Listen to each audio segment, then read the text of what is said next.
Hello everyone, welcome back to my channel army wife crazy life. तर तुम्हाला माहितीच आहे की युवीनचे बाबा काही दिवसासाठी बाहेर गेले होते ड्युटीवर। त्यांनी अचानक सरप्राईज दिलेला आहे आणि इथे युवीनचे बाबा आले आज घरी। तर हे येणार आहे हे काही यांनी आम्हाला सांगितलं नव्हतं, पण समोरच्या दीदीने मला सांगितलं होतं की ते येणार आहेत म्हणून सगळेजण आज। त्याच्यामुळे मी एक अंदाज लावला जेव्हा बेल वाजली तेव्हा की याचे बाबाच आले असतील, म्हणून मी व्हिडिओ स्टार्ट करून दिला होता।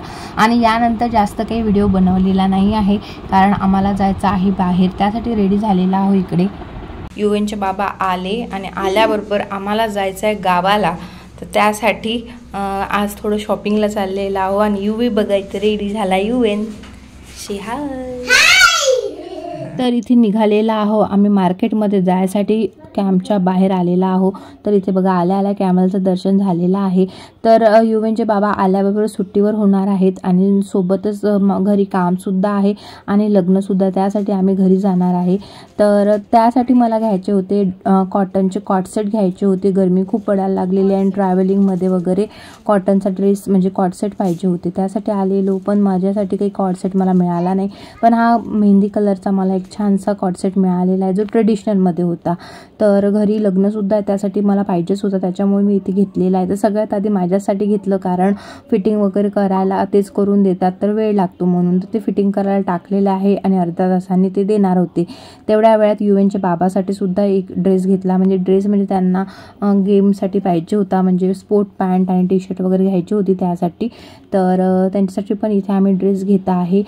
स्पोर्ट्सचं शॉप होतं, तो युवीनला इथे बॅट पण मिळालेली आहे, तो इकडे बॅट खेळून राहिलेला आहे। आणि इकडे युवीनच्या बाबाचा ड्रेस घेऊन झाला, तर इकडे चालू आहे आमचं बिलिंग। आणि बिलिंग झाल्यानंतर गेलो होतो आम्ही पाणीपुरी खायला। युवी आणि युवीच्या बाबाने खाल्ली पाणीपुरी आणि मी तर काही खाल्ली नाही इथली पाणीपुरी। आणि यानंतर परत माझ्यासाठी ड्रेस बघायला गेलेलो, म्हणजे कॉटनचे जे मला नव्हते मिळाले। दुसऱ्या शॉपमध्ये गेले, तिथे लागूनच एक शॉप होतं जिथे ड्रेस टाकला होता तिथे बाजूलाच। तर तिथून मी कॉटनचे ड्रेस बघून राहिलेली आहे। तर छान होते, म्हणजे कापड पण चांगले होते आणि प्राईजनुसार सुद्धा ठीक होते। तर इथून मी एक ड्रेस घेतलेला आहे कॉटसेट, आणि तुम्ही बघा तुम्हाला कुठला आवडला तर छान छान होत्या, भरपूर प्रिंट होतं त्यांच्याकडे, बऱ्याचशा अवेलेबल होते।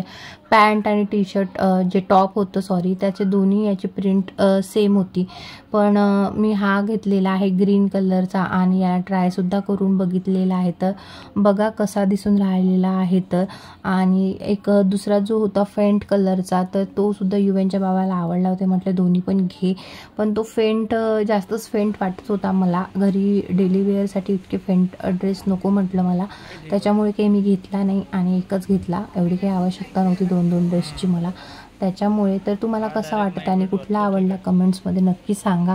आणि यानंतर गेलो, जो ड्रेस फिटिंग करायला टाकला होता तो ड्रेस फिटिंग करून झाला होता, तो ड्रेस आम्ही तिथून घेतलेला। आणि युवीनसाठी घ्यायचा होता शूज, जो त्याचा खूप खराब झाला होता शूज, तो शूज घ्यायचा होता त्यासाठी जिकडे ब्रँडचे सगळे शॉप आहे त्या साईडला गेलेलो, कारण युवीला आम्हाला फर्स्ट क्रायमधून घ्यायचं होतं, पण फर्स्ट क्राय शॉप दिसला आम्हाला बंद, त्याच्यामुळे मग मिस्टर DIYमध्ये घेतले। तिथून एक दोन गोष्टी घ्यायच्या होत्या मला, छोट्या मोठ्या जे ट्रॅव्हलिंगमध्ये वगैरे लागतात कधी कधी, तर त्या 2-3 गोष्टी घ्यायच्या होत्या मला। तर मी मिस्टर DIYमध्ये आली आणि क्लचर नाही घेतलं तर म्हणजे घेणारच मी, मला क्लचर तिथले खूप आवडतात। तिथून 1-2 क्लचर घेतले आणि थोड्याफार गोष्टी घेतलेल्या आहेत, तर तुमच्यासोबत मी नंतर कधी शेअर करेन दुसऱ्या व्हिडिओमध्ये। तर इथे पण जास्त काही व्हिडिओ बनवला नाही, थोडाच व्हिडिओ बनवलेला आहे। नंतर आम्ही गेलो स्केचर्समध्ये युवीनसाठी शूज बघायसाठी, पण तिथे सुद्धा काही युवीनच्या साईजचे शूज अवेलेबल नव्हते। 2-3 प्रकारच्या व्हेरायटी होत्या, पण त्याचे काही आम्हाला त्याच्या साईजचे काही शूज मिळालेले नाही। हा एक शूज आवडला होता, पण त्याला छोटा होत होता, म्हणजे एकदम टाईट होत होता, तो काही फायद्याचा नव्हता, कारण मुलांना मोठेच घेतलेले कामाचे लवकर छोटे होऊन जातात। तर इथे सुद्धा काही युवीनचा शूज मिळाला नाही। तर यानंतर बाजूलाच हॉटेल होतं, तिथे जेवण करायला गेलेलो आम्ही, कारण वेळ झाला होता आणि घरी जाऊन स्वयंपाक करणं काही शक्य झालं नसतं, त्याच्यामुळे बाहेरच जेवण करून घ्यावं म्हटलं। तर इथे इतकं सुंदर हॉटेल होतं, हे खूप छान अरेंजमेंट आणि खूप पॉश असं हॉटेल होतं। आणि युवीनला बघा इथे ते मस्त फ्रेंड मिळालेले आणि मस्त खेळून राहिला होता तो, त्यांच्यासोबत मस्त एन्जॉयमेंट चालू होतं त्यांचं। आणि इथे आम्ही जेवणच ऑर्डर केलेलं आहे।